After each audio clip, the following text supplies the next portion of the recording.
Awake, new film out on Netflix, stars Gina Rodriguez and Jennifer Jason Leigh. It's a mix of a sci-fi concept and a survival horror film of sorts. The protagonist is Jill, a woman with military past, working as a security guard at a pharmaceutical company.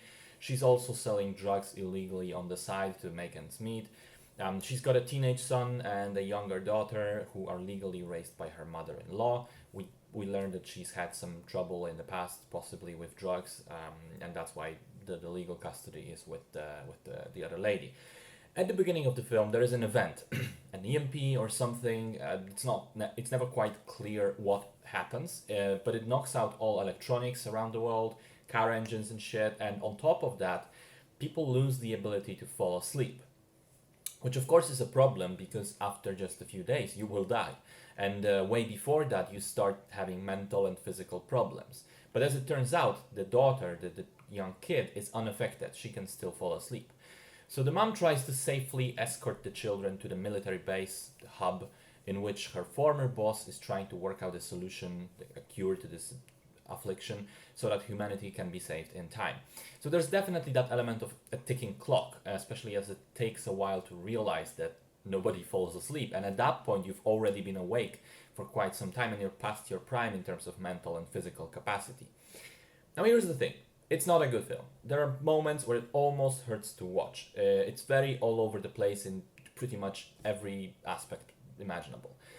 But I think it's an interesting case study from filmmaking perspective, or rather storytelling perspective in general, to think about what specifically went wrong with it.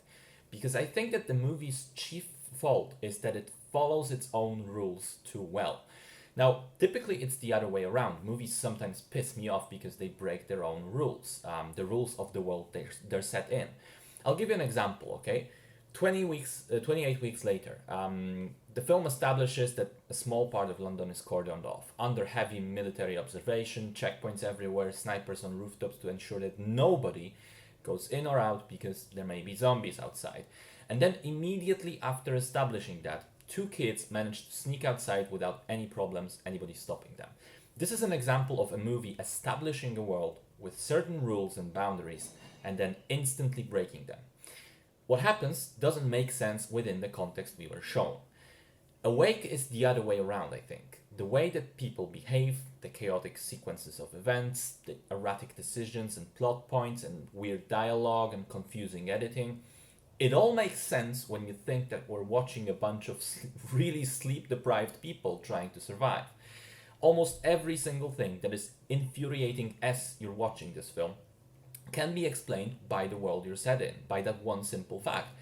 Why is this actress acting so weirdly? Why is this character making such odd decisions? Why are people shooting at one another? Why does she manage to sneak past guards unnoticed? Well, everyone's really tired and sleepy. There you go. That's the explanation. Problem is, it doesn't help with how good the movie feels to watch. It doesn't matter that you can explain why it's so chaotic and erratic, because it still is just that. I think maybe a quick way to solve it would be to have Jill, the adult protagonist, be immune to the sleep deprivation as well. Because as it is, we're kind of supposed to follow and empathize with someone who is on a completely different level of thinking and decision making.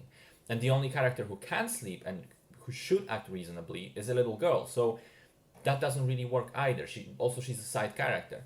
So what happens is the movie really lacks a character who we could anchor to and follow and relate to. So it's not a good watch by any stretch, and I do not recommend this film to anyone, but I do think it's a fascinating example of how not to write a story, and more specifically, how sometimes following your own rules too well leads to a disaster anyway.